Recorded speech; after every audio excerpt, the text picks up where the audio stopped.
and Gen student, welcome back to your own channel सत्तर Rupani exclusive channel for ICSE board students। और आज बारी है Haunted House by H.W. Longfellow। यकीन जानिए ये पूरी पोएम आप अकेले पे मत देखिएगा और अंधेरे में तो एकदम मत सुनिएगा और देखिएगा, क्योंकि ये पोएम आपको गूज़बम्स दे देगी। सच में ये एक बहुत ही स्केरी, बहुत ही नॉस्टैल्जिक पोएम है और आपको महसूस करा देगी कि देयर आर घोस्ट।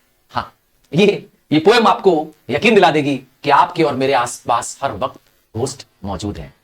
तो क्या आपने भूतनाथ पिक्चर देखी है अमिताभ बच्चन की, जिसमें अमिताभ बच्चन घोस्ट बने होते हैं और एक लड़का होता है बंकू?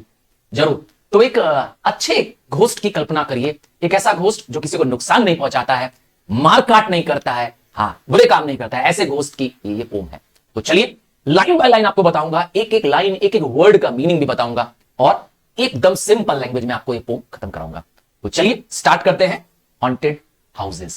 घर तो आप जानते ही हैं, एक ऐसी जगह है जहां मैं और आप चैन से रहते हैं। जो व्यक्ति घर में रह रहा है घर उसका, और अगर मर जाता है तो भी घर उसका। नहीं समझे? आइए पोएम से स्टार्ट करते हैं। All houses wherein men have lived and died are haunted house. वो घर जहां इंसान कभी पैदा हुआ और मर भी गया तो भी वह घर हॉन्टेड है। सर ये हॉन्टेड शब्द का मतलब क्या होता है? Something which is visited by ghost. जहां पर भूतों का आना जाना हो उसे कहते हैं हॉन्टेड। तो ये घर हॉन्टेड बन जाते हैं जहां इंसान जन्म लेता है और वहीं पर मरता है। क्यों हॉन्टेड बन जाते हैं और क्या करते हैं, आइए इसको थोड़ा सा समझते हैं। Through the open doors the harmless phantoms on their errand glide. तो ये घोस्ट करते क्या है? ये घोस्ट जिसको हम फैंटम्स कह रहे हैं, और हार्मलेस फैंटम किसी को नुकसान नहीं पहुंचाते हैं। याद रखिएगा, ये डरावने वाले भूत नहीं है, दूसरों का खून चूसने वाले, यहां बुरे काम करने वाले भूत नहीं है, बल्कि ये हार्मलेस घोस्ट हैं। हमारे एंसेस्टर्स हैं, हमारे दादा दादी हैं, या उनसे बड़े हमारे बड़े दादा दादी हैं। तो ये वो घोस्ट है जो हमारे घर पे लौट के आते हैं। कब आते हैं? जब ये मर जाते हैं। जिस घर में पैदा हुए थे उसी घर की यादें उन्हें खींच लाती हैं। तो थ्रू द ओपन डोर्स, जब दरवाजे खुले होते हैं तो यह दरवाजों से अंदर आ जाते हैं। ये हमारे घोस्ट हमारे पूर्वज हैं, हमारे एल्डरली पेरेंट्स हैं। And on their errands glide, और ऐसा लगता है कि ये कोई डेली का टास्क कर रहे हैं। एरेंड मतलब होता है काम करना। तो जैसे नित्य घर में हम लोग चलते हैं, घूमते हैं, काम करते हैं, वैसे ही ये घोस्ट जो कि हमारे एल्डरली पेरेंट्स रहे हैं, हमारे ग्रैंड पेरेंट्स रहे हैं, जिनकी डेथ हो गई है, वो वापस आते हैं और आते हैं, ग्लाइड करते हैं। जब ये मूव करते हैं तो मूव करने से कोई आवाज नहीं होती है, क्योंकि वो बहुत स्लाइटली एंड स्मूथली मूव करते हैं। और उनके चलने से जो उनके फीट है, that makes no sound upon the floor. इसीलिए वो आवाज नहीं करते हैं और हमें क्या होते हैं, सुनाई भी नहीं देते हैं, बट वो हमारे आसपास रहते हैं। अब हम कैसे, जैसे मैं और आप कैसे उनके साथ कोरिलेट कर रहे हैं, अब इस पैसेज में समझ में आएगा। We meet them. तो मैं और आप जो लिविंग वर्ल्ड को बिलोंग करते हैं वो उनसे मिलते हैं। कहां मिलते हैं? हम उन्हें दरवाजे पे मिल लेते हैं। जब वो एंटर करते हैं तो हम उनसे टकराते हैं? नहीं, अभी बताऊंगा, साबित करूंगा। ऑन दी स्टेयर, सीढ़ियों पर हम उनसे टकरा जाते हैं, और कभी कभी तो रास्तों पर। जब घर के पैसेज में वो मूव कर रहे होते हैं घोस्ट, तो हम उनसे मिलते हैं। कैसे मिलते हैं, कैसे महसूस होता है? दे कम एंड गो। वे जब भी आते और जाते हैं हमसे मिलते हैं। हमारे घोस्ट हमसे मिलते हैं। वो कैसे होते हैं? वो इम्पैल्पेबल इंप्रेशंस की तरह होते हैं। हाँ, कभी कभी एक हवा का झोंका तुम्हें लगता है, तेज हवाएं तुम्हें लगती हैं, कभी किसी पैसेज में मिलती है, कभी डोर के एंट्रेंस में आपने दरवाजा खोला और तेज हवा अंदर आई। समझ जाइए वो घोस्ट है, वो आपके पूर्वज है जो आपके घर के अंदर एंटर कर रहे हैं।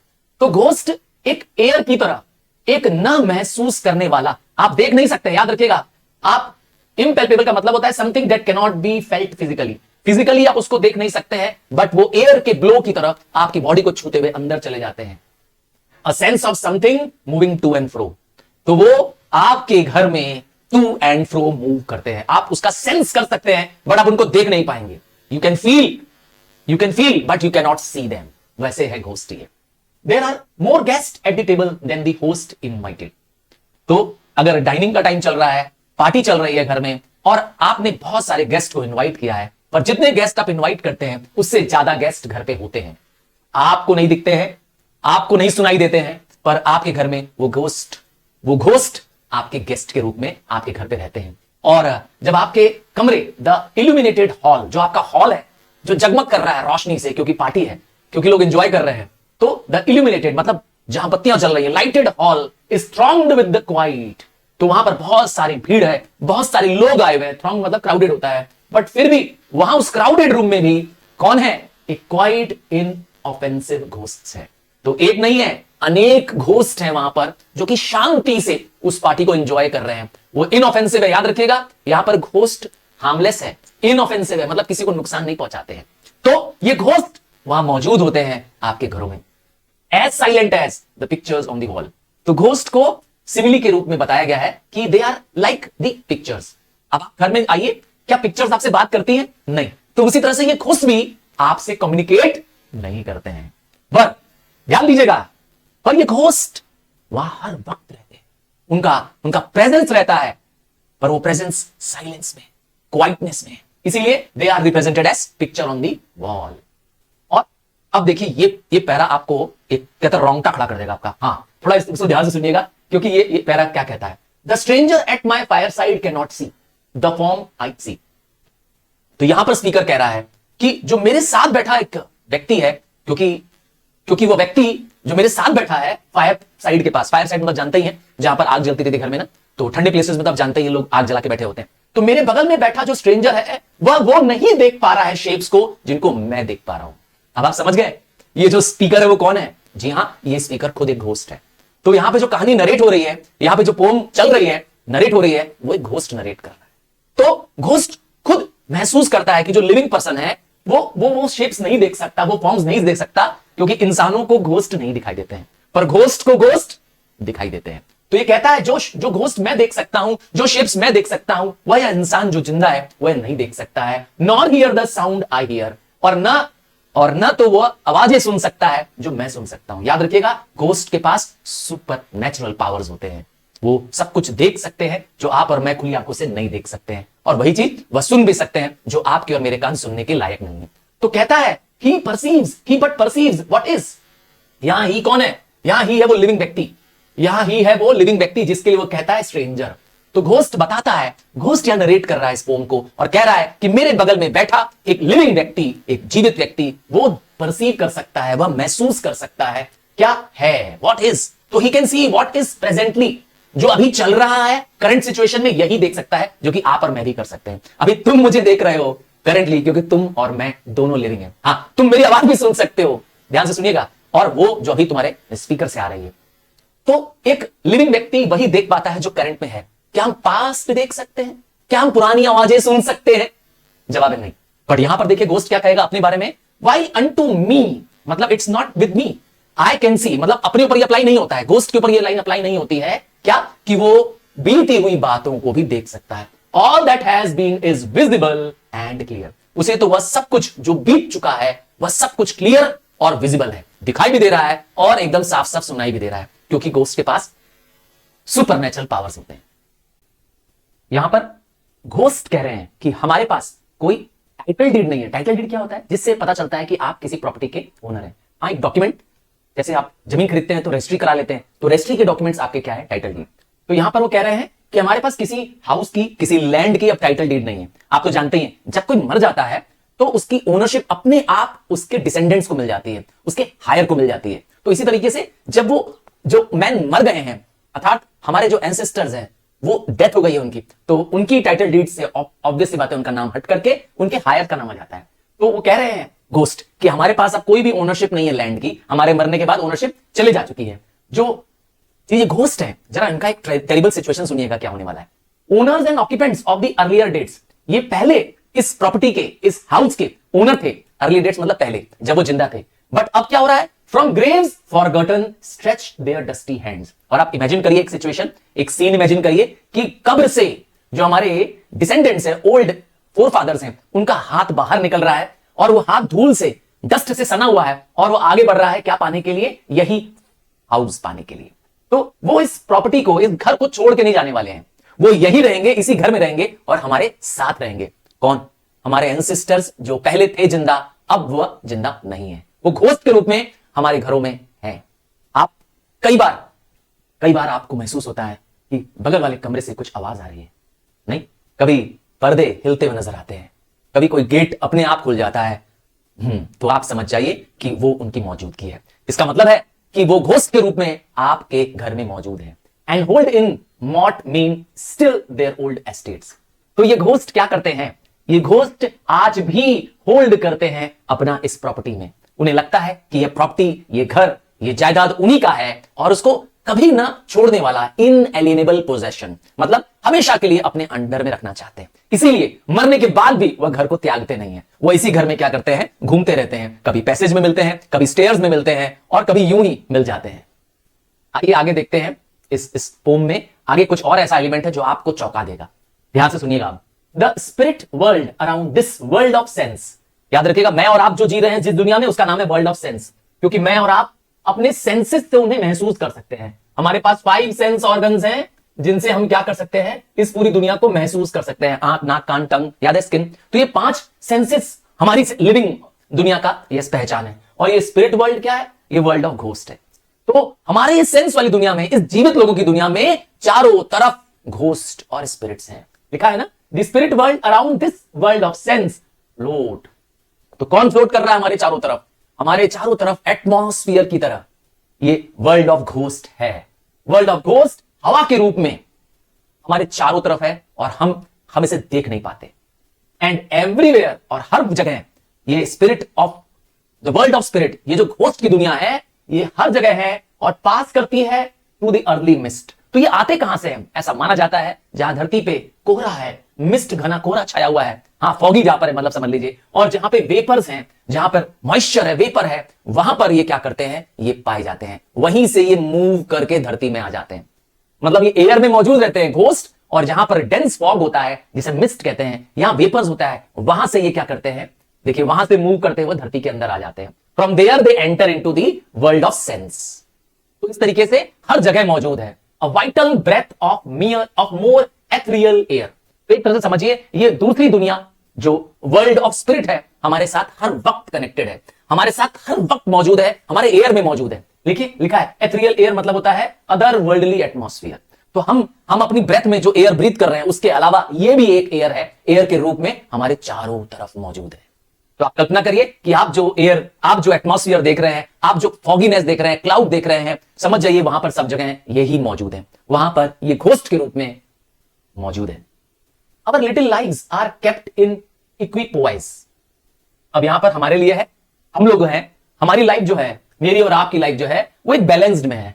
कैसा बैलेंस? देखिए, मैं और आप हर वक्त एक बैलेंस बनाने की कोशिश करते हैं। अपनी पूरी जिंदगी जब तक जीवित रहते हैं तब तक ये बैलेंस बनाते हैं। आइए देखिए क्या चीज का बैलेंस बनाते हैं।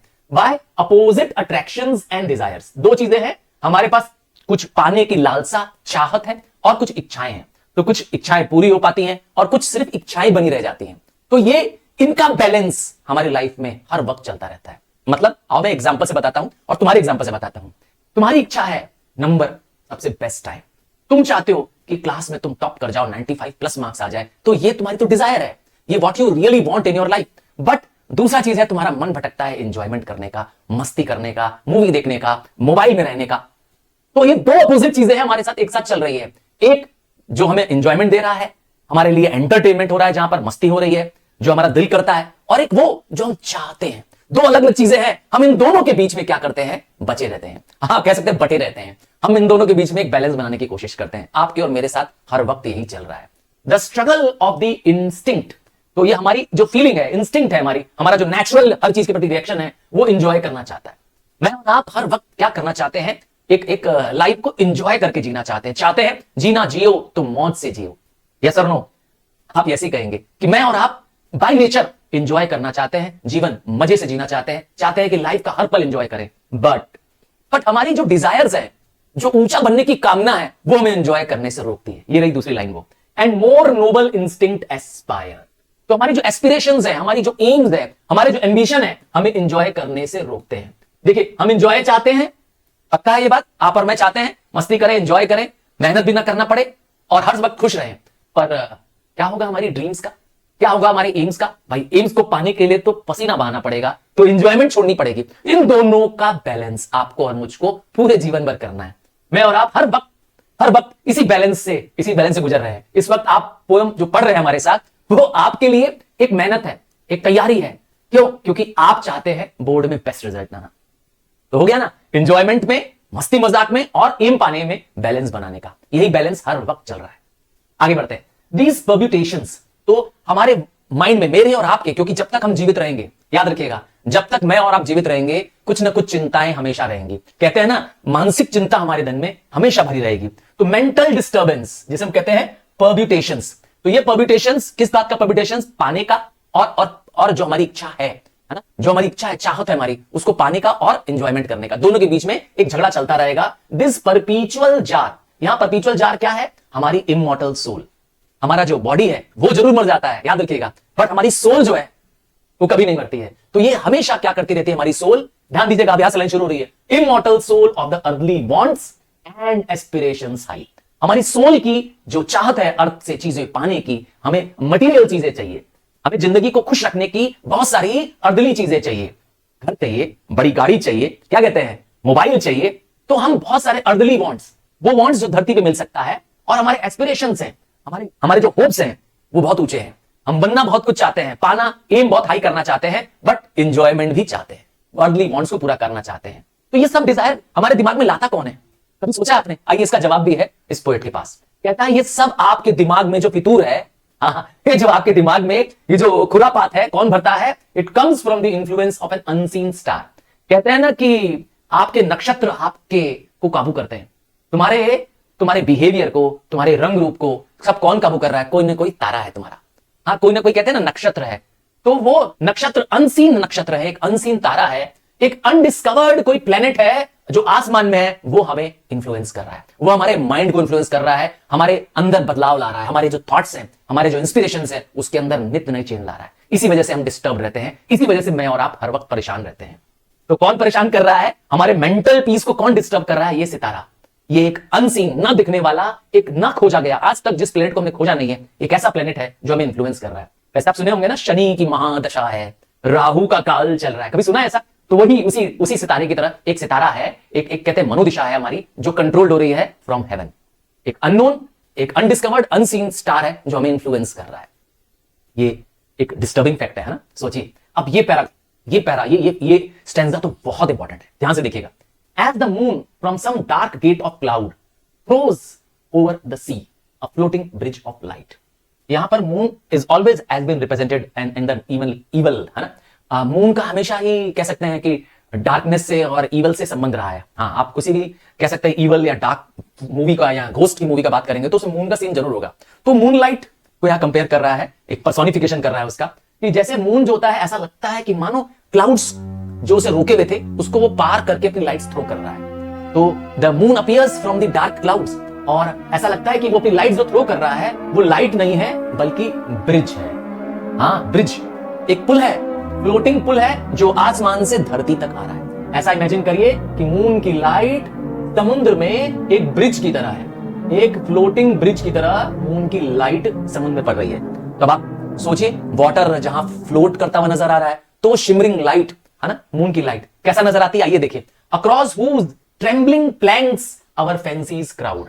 तो हमारे मन, हमारे विचार से कंपेयर करते हुए ये लाइन है।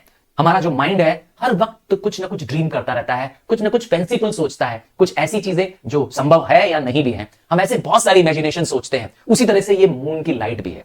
ये मून की लाइट एक ब्रिज के रूप में समुद्र में पड़ती है, और वहां पे क्या करती रहती हैं? वो मूव ऑन करती हैं, शिमर करती हैं, ट्रेम्बल करती हैं, और ऐसा लगता है कि into the realm of mystery and night, ये हमारे रीजन ऑफ मिस्ट्री को, जिसे हम कहते हैं स्ट्रेंजनेस को, और रात को क्या करती है? लगता है कंबाइन कर रही है, लगता है इन दोनों के बीच में एक ब्रिज है।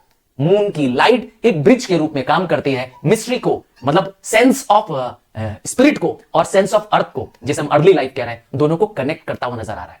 तो दोनों के बीच का ब्रिज है ये मून की लाइट, जो समुद्र में पड़ती हुई नजर आती है, वहां वो शिमर करते हुए नजर आती है। So from the world of spirits there descends a bridge of light. अब मून को प्लेस क्या बोल रहा है? World of spirit. देखिए, मैंने कहा था ना, मून एक ऐसा ऑब्जेक्ट है, प्लेनेटरी ऑब्जेक्ट कह सकते हैं, हेवनली ऑब्जेक्ट है, जो कह सकते हैं एक अर्थली एनवायरमेंट को एक नॉन अर्थली एनवायरमेंट से कनेक्ट करता हुआ नजर आ रहा है। देखिए, वर्ल्ड ऑफ स्पिरिट कौन है? World of ghost. तो वर्ल्ड ऑफ स्पिरिट से आती हुई रोशनी, वो है मून की लाइट। वो जब ऊपर से डिसेंड कर रही है, ऊपर से फॉल कर रही है, तो वो ब्रिज ऑफ लाइट कनेक्ट कर रही है। किसको? वर्ल्ड ऑफ स्पिरिट को कनेक्ट कर रही है with the world of sense. ठीक है, घोस्ट के वर्ल्ड को हमारे लिविंग वर्ल्ड से कनेक्ट कर रही है, connecting it with this over whose unsteady floor. और जब हम यहां रहते हैं, हम जहां वर्ल्ड ऑफ सेंस में रहते हैं, मतलब मैं और आप जो देख पाते हैं, लिविंग वर्ल्ड में रह पाते हैं, वो एक अनस्टेडी प्लेस है। हमारी धरती एक अनस्टेडी प्लेस है, समुद्र के फ्लोर की तरह है। आप कल्पना करिए, समुद्र की लहरें हर वक्त मोशन में रहती है, वैसे ही हमारा धरती भी है, हर वक्त मोशन में रहती है। दैट स्वेज एंड बेंड्स, हर वक्त वो क्या करती है, स्वे एंड बेंड करती रहती है। याद रखिएगा, ये वर्ल्ड ऑफ अर्थ है, वर्ल्ड ऑफ सेंसेस है, जो हर वक्त मूव करती है, साइड टू साइड मूवमेंट चलता रहता है, मानो कि समुद्र की लहरें हैं। तो समुद्र की लहरें, आसमान से उन पे पड़ने वाली लाइट, कल्पना करिए, और ये लहरें हर वक्त चंचल है, मूव कर रही हैं, और हम उस अर्थ में हैं जहां हमारे हर समय नए विचार आ रहे हैं। हमारे जो नए नए थॉट्स, नए नए विचार आ रहे हैं, वो एक डार्क प्लेस से ऐसा हुआ होते हुए आ रहे हैं जहां पर जिसका कोई एंड नहीं है। एक ऐसी प्लेस है जो बॉटमलेस प्लेस है, जहां कोई एंड ना नजर आ रहा हो, वहां से हमारे थॉट्स क्या हो रहे हैं, हमारे अंदर आ रहे हैं। सो अवर थॉट्स आर एंडलेस, कभी ना खत्म होने वाले हमारे दिमाग में आइडियाज, फेंसिफुल थॉट्स आ रहे हैं। इवन हम जब ड्रीम भी करते हैं, तो वो ड्रीम में भी जो हम चीज देख रहे हैं, वो सब कुछ हमारे कल्पना, हमारे फैंसी की वजह से है। और ये सब कुछ हो पा रहा है because of the bond of light, the bridge of light that comes from the moon to the earth. So I am very sure, अगली बार जब आप मून देखेंगे और अगली बार आप जब घर में अकेले होंगे, तो आप मेरी इस पोम को सुन करके रोंगटे खड़े हो जाएंगे। और अगर अकेले में रहे होंगे और ये पूरी पोम सुन रहे होंगे, तो आपको आपके आसपास कुछ आवाज सी सुनाई दे रही होगी, कहीं पर्दे हिल रहे होंगे, दूसरे कमरों से कुछ आवाज आ रही होगी, तो घबराइएगा नहीं, ये एक हार्मलेस इनोसेंट स्पिरिट है, आपके एंसेस्टर्स हैं जो आपकी रक्षा कर रहे हैं। So this brings to the end of this poem. यकीन जानिए, it is a very, very, very well written, well connected poem. Bye, take care, God bless you.